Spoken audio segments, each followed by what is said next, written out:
Oh God, I've not had water for so long. I feel thirsty. Can you get me a glass of water?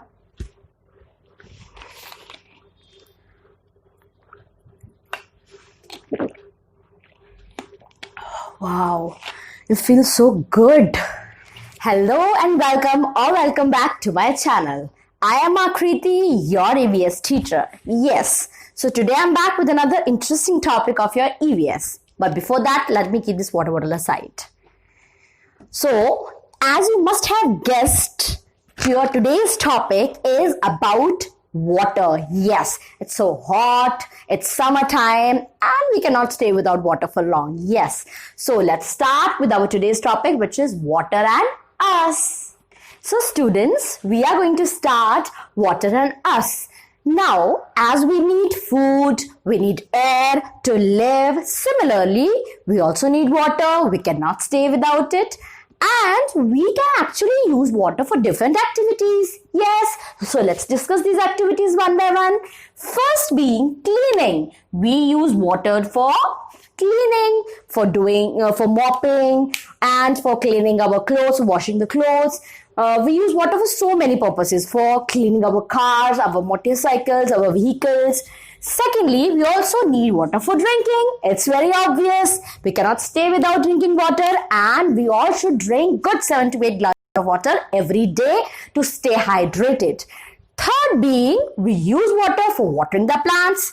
I'm sure you must be watering and nurturing your beautiful plants at your home. If you are not doing it, water your plants. Next use of water is bathing. Obviously, I'm pretty sure you all must be bathing at home while staying at home, because bathing is very necessary for all of us, and obviously we bathe using water. Next use being doing dishes. Yes, your mother in the kitchen do dishes, or any help, whosoever works in the kitchen do dishes, and for that we need clean water. Next is by firefighters. Yes, if unfortunately there happens any fire, to stop that fire, what do we use? We actually use water to stop. Now the water is used by firefighters in those big and heavy pipes in large quantity. And next being for cooking. Now cooking many of the dishes, we need water, a bit of a water to put in those dishes and to cook them well. So these are the different uses of water, and there are many more uses of water, I'm sure you must be aware of.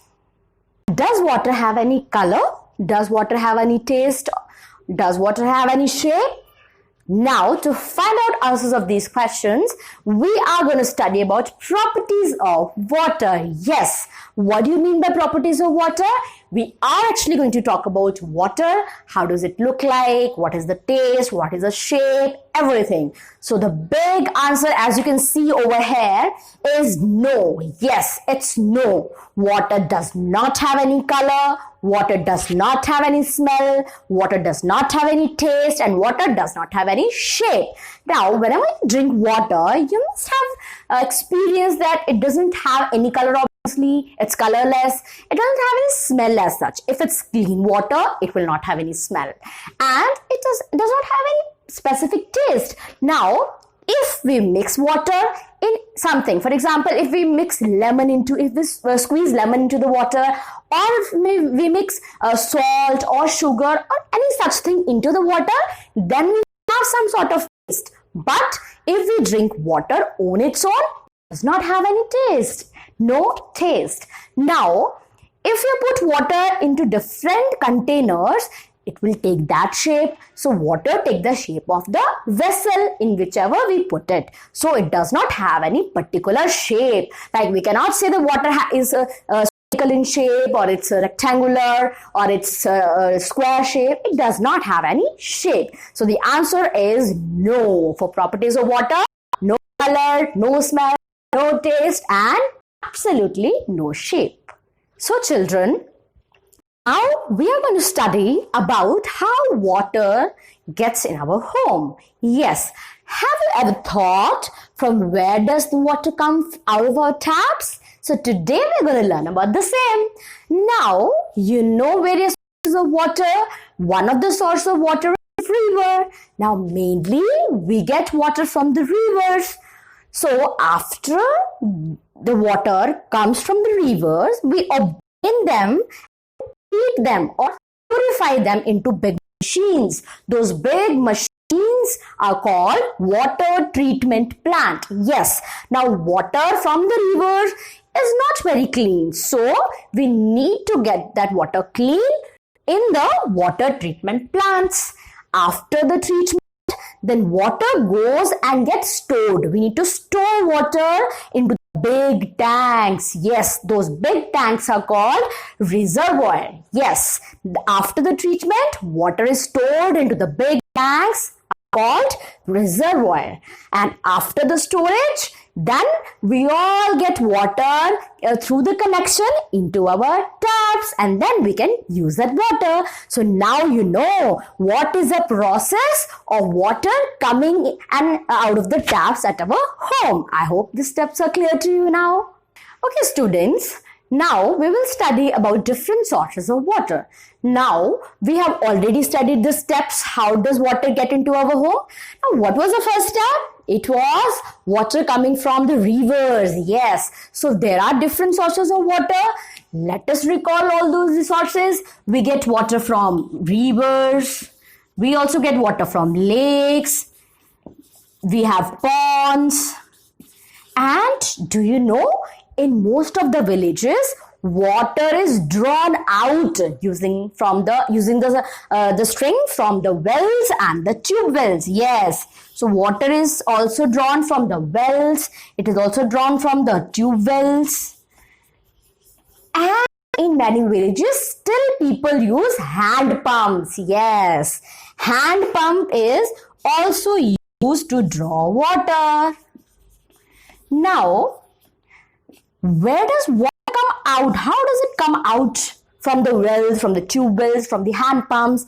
This water actually is present under the ground. Yes, source of water for this is underground water.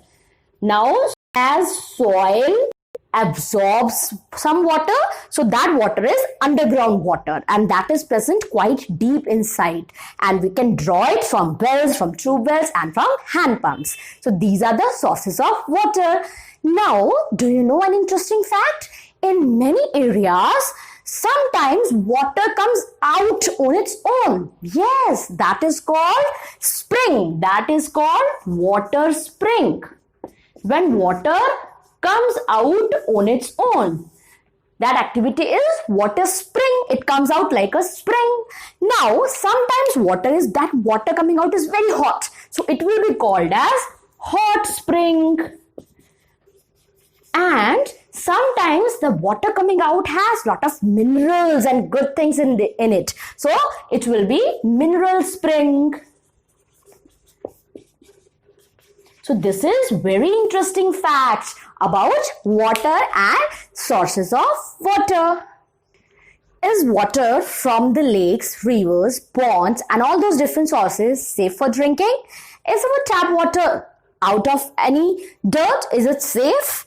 Absolutely not. So we need to purify water. Yes, we cannot drink it straight, because drinking water straight from the rivers without purifying it again can cause so many diseases. It can cause viruses, it can cause jaundice and many more diseases, and we do not want that. So to purify water, and we need to drink only clean and pure water.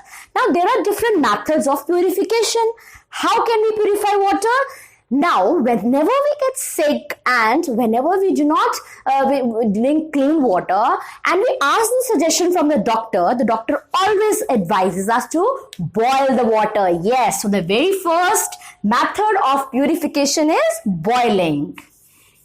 Now, what does boiling do? If we boil the water, this is actually the best method. It will kill all the germs from the water and make it clean, and we can drink it safely. Now, next method, which is very commonly used, and we all must have this at our homes. Yes, that is water purifier. Water purifier. or we can say ROs. ROs are there in every other household. It's very common. Why do we use those ROs? We use those ROs to purify water. It acts as a water purifier, and it will purify and kill all the germs from it, and then it becomes safe to drink. So we should always drink clean and safe water. Now students, we get water from our taps, but from where does that water come in our tap?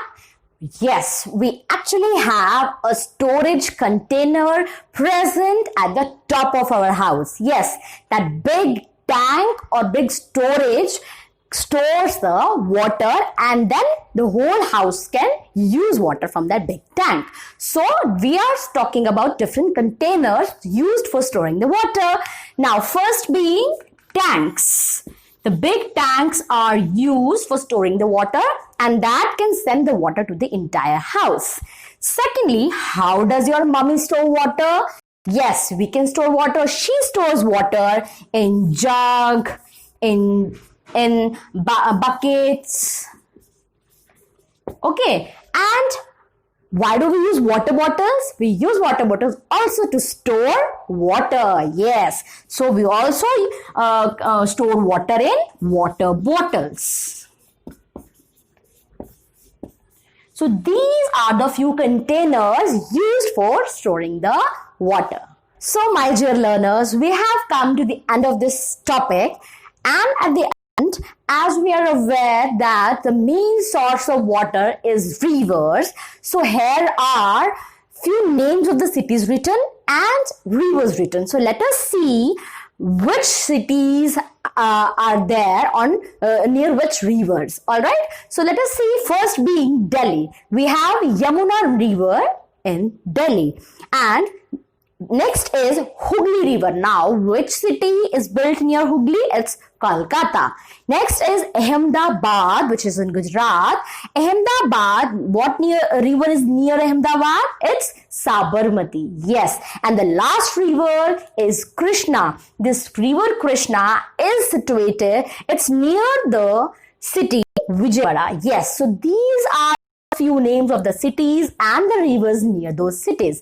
You can actually find many more rivers and cities grown and developed near them. So this is all about our today's chapter, which is water and us. I hope you take a lesson from this chapter, and as you are aware now that water is used for so many purposes, so we should always consume the water properly. We should conserve it.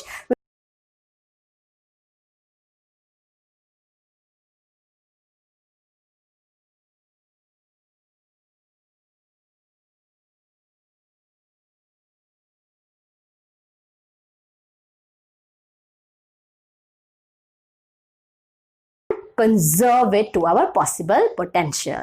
So this is topic water and us. We'll meet next time for another good topic.